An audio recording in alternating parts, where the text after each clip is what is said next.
వ్యవసాయం కోసం రైతుల కోసం దాదాపుగా 1,10,000 కోట్ల రూపాయలు దేశంలోనే అత్యధికంగా ఖర్చు పెట్టిన రాష్ట్రం తెలంగాణ రాష్ట్రం. రైతు సంక్షేమం కోసం ఈ రోజు పథకాలను అమలు చేస్తున్న రాష్ట్రం తెలంగాణ రాష్ట్రం. అదేవిధంగా మా ఆడబిడ్డలు ఉన్నారు, మీరు ఆలోచన చేయండి. ప్రభుత్వం వచ్చిన ఎంబడే ఆర్టీసీ బస్సుల్లో మీకు ఉచిత ప్రయాణం ఇచ్చిన మాట వాస్తవం కాదా? ఇవాళ మా అక్కల్ని అడుగుతున్నా, మీ అమ్మగారింటికి పోయినా లేకపోతే అమ్మవారిని దర్శించుకోవాలన్నా లేకపోతే మేళ్ల చెరువులో దర్శనానికి ఇవాళ తిరునాళ్ళు రాబోతున్నాయి. మేళ్ల చెరువు తిరునాళ్ళు లక్ష్మీ నరసింహస్వామిని దర్శించుకోవాలన్నా భద్రాద్రి రాముణ్ణి దాన్ని కొలుచుకోవాలన్నా ఇవాళ ఆడబిడ్డలను ఎవరన్నా ఆర్టీసీలో ఒక్క పైసా అడుగుతున్నారా? అక్క, ఎవరైనా ఎక్కడైనా బస్సు ఎక్కితే ₹1 టికెట్ రూపంలో మిమ్మల్ని అడిగినా? మీరు ఒక్కసారి ఆలోచన చెయ్యండి. ఇవాళ కోట్లాది మంది ఆడబిడ్డలు ఎక్కడికి వెళ్ళినా, అమ్మగారింటికి వెళ్ళినా, అమ్మవారి ఆలయాన్ని దర్శించుకోవడానికి వెళ్ళినా రాష్ట్రం నలుమూలల ఇవాళ ఆడబిడ్డలకు ఆర్టీసీలో ఉచిత ప్రయాణం మన ప్రభుత్వం ఇచ్చిన మాట వాస్తవం కాదా?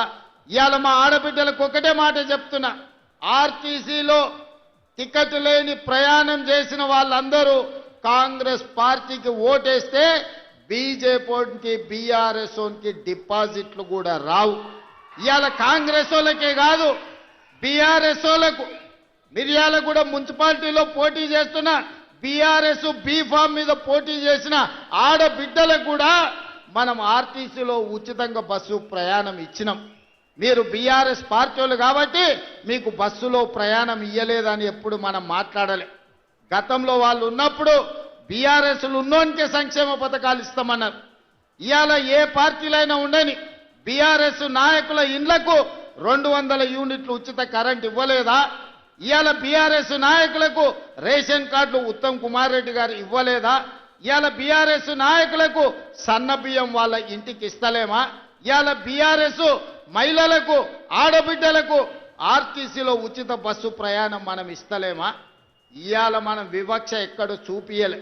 సంక్షేమం అంటే రాష్ట్రంలో ఉండే 4 కోట్ల ప్రజలకు అందుబాటులోకి తేవాలని ఇవాళ ప్రతి సంక్షేమ పథకాన్ని ఆడబిడ్డలకు తెలంగాణ బలహీన వర్గాలకి ఇవాళ అందుబాటులో ఇచ్చినాం. ఇవాళ ప్రారంభించుకున్న యంగ్ ఇండియా ఇంటిగ్రేటెడ్ స్కూల్లో కాంగ్రెస్ పార్టీ కార్యకర్తల పిల్లలే కాదు బీఆర్ఎస్ నాయకుల పిల్లలు కూడా చదువుకోవడానికి 200 కోట్ల రూపాయలతోని ఇవాళ యంగ్ ఇండియా ఇంటిగ్రేటెడ్ స్కూల్ పెట్టుకున్నాం.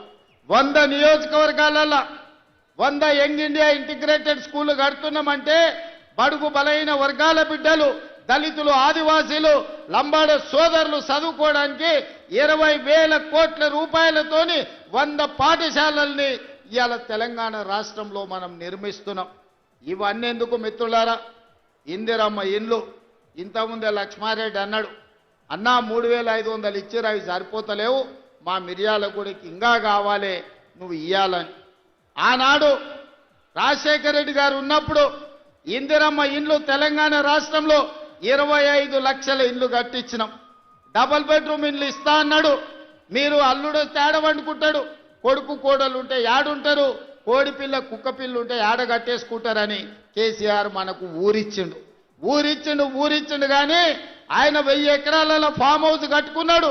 పంజగుట్ట చౌరస్తాలో 10 ఎకరాలలో 2,000 కోట్లతోని గడి నిర్మించుకున్నాడు. కానీ మనకెవరికైనా ఒక డబుల్ బెడ్రూమ్ ఇల్లన్న ఇచ్చిండా? 10 ఏళ్ళు ముఖ్యమంత్రిగా ఉండి ఏ పేదవాడికి ఇయ్యలే. సంవత్సరానికి 2 లక్షల ఇండ్లు కట్టుంటే కూడా 10 ఏళ్లలో 20 లక్షల డబుల్ బెడ్రూమ్ ఇల్లు కట్టే అవకాశం ఉండే. కానీ ఏ పేదవాడికి ఇల్లు కట్టాలన్న ఆలోచన ఆనాడు బీఆర్ఎస్ చేయలేదు.